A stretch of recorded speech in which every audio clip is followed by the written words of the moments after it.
It's cold and it's raining, so let's go to PIADA.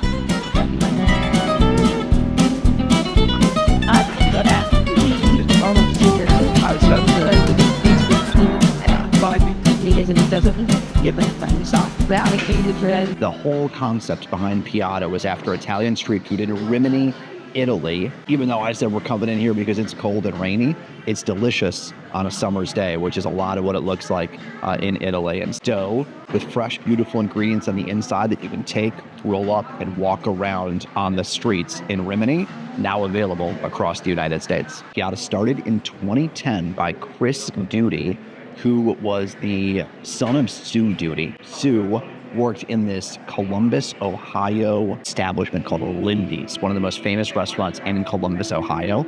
One of the most iconic courtyards, outside courtyards in the country. The Dutys have been in the restaurant business for decades. They started with Lindy's, then the two brothers, Chris and his brother, opened up the Bravo and Brio restaurant chains. So Italian concepts all over the country. They've since sold those, but Chris went on to start PIADA. So this is a family that's been in the Italian restaurant business for decades, focused on hospitality in a number of different areas. PIADA now, more than 50 locations across the country.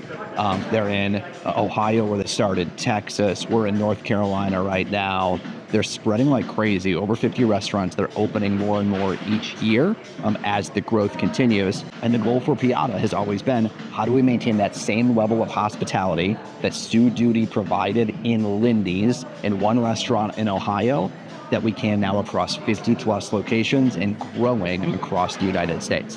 This is the book that Sue Duty wrote, As the Table Turns. One of the things that got really inspired is her pledge.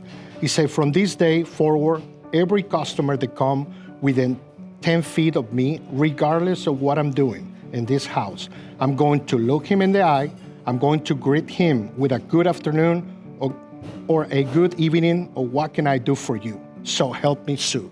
It's the legacy that she left, and Chris took it and bring it to PIADA. Everything that we do in PIADA, we start and we finish with the guests on mind.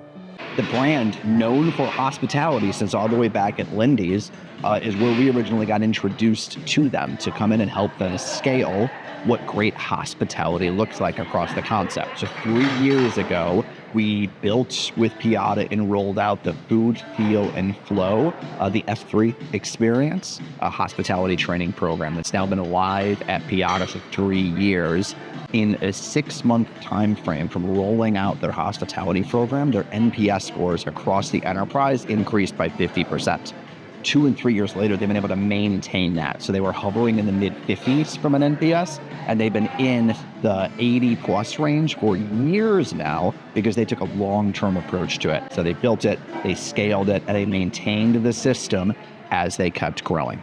And as PIADA thinks about training, that's really one of the most beautiful things about their concept is that they don't just solve a problem for right now. They focus on multiple things over the long term. So we were just with PIADA at their all-employee conference a few months ago. And what's cool about these conferences is it gets everybody together, but their focus isn't singular. They talked about hospitality and how to continue to scale the guest experience. But at the same time, they talked about food and how do we create even more delicious food at scale. They were like making fresh dough live on stage with their head chef. They were doing demos in the kitchen.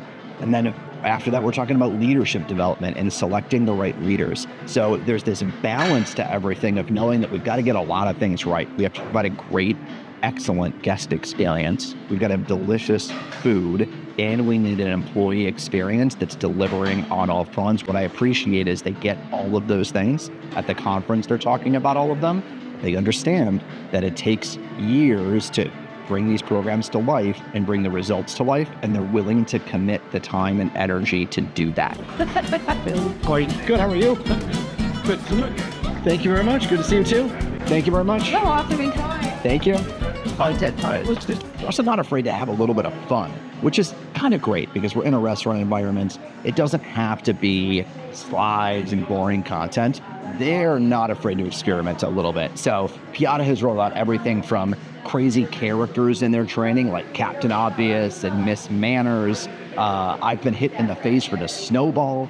in their training. We've had Coke cans with Mentos exploding. It's all in the name of sticky content and really trying to get employees to enjoy the content a little bit, have a little bit of fun, but ultimately have them remember what it is we're talking about on the line. And so all of this is in an effort to breathe a little bit of life into something, to take it just a little bit further. And of course, practice good hygiene. All right, so the overall theme of PIADA can be summarized by what our friend Corban Nichols said at their latest conference. The ending theme, his message to the entire leadership team of PIADA, was that in order for us to continue doing what we've done for the past couple decades, we have to continue to choose the harder right over the easier wrong.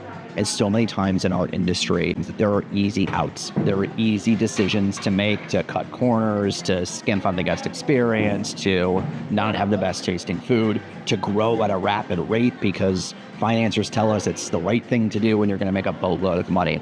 Consistently, for decades, PIADA has chosen the harder right over the easier wrong. And I think it's a testament to the lesson of their growth. When you're trying to grow the concept or teach your team's concept, is you've got to have a little bit of patience too. You've got to layer over time and build something that lasts. If you can do that, the only thing you've got to remember is to choose the harder right over the easier wrong.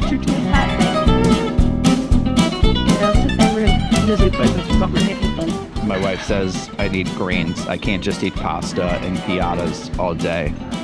So they have salads too, which are delicious, in case you also need to eat grains. Oh, really good. That's really good. I love. You want to say too?